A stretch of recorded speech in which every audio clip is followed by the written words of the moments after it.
Bismillahirrahmanirrahim. Assalamualaikum warahmatullahi wabarakatuh. Baik, pada pertemuan keempat mata kuliah Qualitative Research, kita akan membahas tentang experimental design. Experimental design sebagai salah satu jenis desain dalam penelitian kuantitatif. Penelitian eksperimen merupakan metode yang digunakan untuk menguji hipotesis dengan kondisi yang terkontrol. Artinya, peneliti memiliki kendali terhadap berbagai aspek penelitian, seperti partisipan, lingkungan belajar, prosedur, serta instrumen yang digunakan. Tujuan dari kontrol ini adalah agar hasil penelitian lebih akurat dalam melihat pengaruh suatu perlakuan. Ada beberapa komponen penting dalam penelitian eksperimen. Pertama adalah partisipan, yaitu subjek penelitian yang harus ditentukan. Kedua adalah instrumen atau material, yaitu alat ukur yang digunakan untuk mengumpulkan data-data tersebut. Tiga adalah prosedur, yaitu langkah-langkah penelitian yang harus dijelaskan secara rinci, mulai dari awal hingga akhir perlakuan. Keempat adalah measure atau pengukuran, yaitu bagaimana hasil penelitian diukur, termasuk penggunaan rubrik penilaian yang jelas dan sistematis.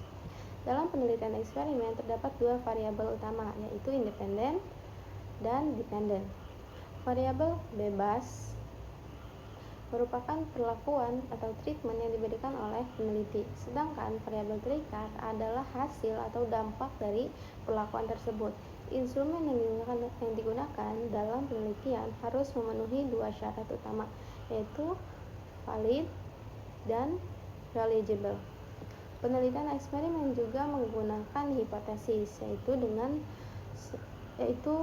dugaan sementara yang akan diuji. Terdapat dua jenis hipotesis, yaitu hipotesis null yang menyatakan tidak ada pengaruh dan hipotesis alternatif atau HI yang menyatakan adanya pengaruh. Misalnya dalam penelitian tentang penggunaan interaktif e-books, hipotesis null menyatakan tidak ada perbedaan motivasi belajar sebelum dan sesudah penggunaan. Sedangkan hipotesis alternatif menyatakan adanya peningkatan motivasi belajar setelah penggunaan. Selanjutnya, terdapat beberapa jenis experimental design, yaitu yang pertama, pre-experimental design, seperti one-shot case study, one group, pretest, post-test, dan static group comparison, yang umumnya masih sederhana dan belum memiliki kontrol yang kuat. Quasi eksperimental design yang menggunakan kelompok kontrol tetapi tanpa randomisasi penuh, seperti non-equivalent control, dan time series design. Yang ketiga yaitu time experimental design yang memiliki kontrol paling kuat karena menggunakan randomisasi, seperti pretest, post-test, control group, atau post-test only control group design, dan Solomon full group design.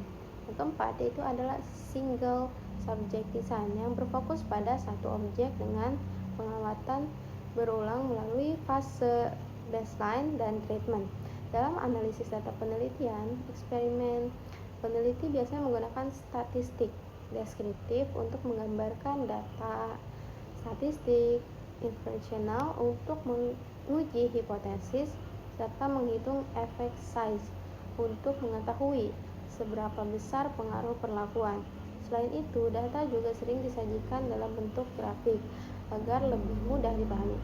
Sebagai penutup, sebelum melakukan penelitian eksperimen, peneliti perlu memastikan beberapa hal seperti siapa partisipannya atau siapa objeknya, apa treatment yang akan dilakukan, dan variabel yang akan digunakannya, desain eksperimen yang dipilih, instrumen yang valid dan variabel, serta bagaimana mengantisipasi ancaman terhadap validitas penelitian. Baik, itu saja yang bisa saya sampaikan. Terima kasih. Wassalamualaikum warahmatullahi wabarakatuh.